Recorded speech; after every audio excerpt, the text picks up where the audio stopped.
خواهر سوال کردند که آیا در شریعت اسلامی زن میتواند لبهایش را با سوزندارو یا عمل جراحی و غیره قفز کند؟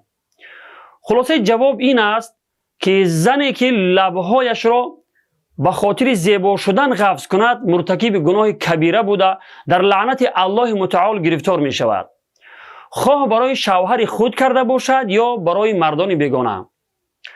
خداوند به این هم زن را زیبا آفریده است، ولی زنانی که روز جزا و حساب را فراموش کرده اند عموماً چنین زیباگی را به خاطر جلب کردن توجه مردان و لایک گرفتن در شبکه ها و تعریف مردان بلهوس چشم چران می کنند.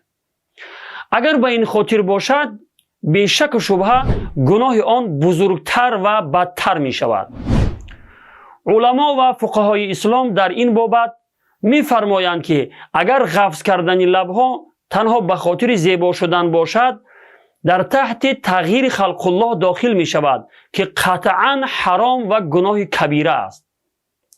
تغییر خلق الله این است که انسان عضوی را که الله متعال به شکل آفریده است آن را با عمل جراحی و غیره تغییر می دهد.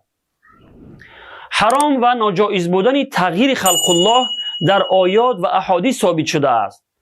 از جمله در حدیثی که آن را بخاری و مسلم روایت می کنند جناب رسول الله صلی الله علیه و سلم می فرمایند که الله متعال زنان را که به خاطر زیبا شدن بین دندانهایشان را وسیع کرده خلق خدا را تغییر می دهند لعنت کرده است.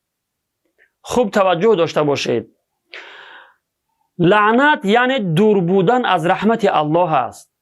خواهران عزیز، آیا شما میخواهید از رحمت الله مهربان دور باشید؟ پناه به خداوند. ببینید که در لفظ حدیث بیان شده است که به خاطر زیبا شدن وسیع کردن بین دندانها سببگار لعنت الله می شود که تغییر دادن خلق الله است.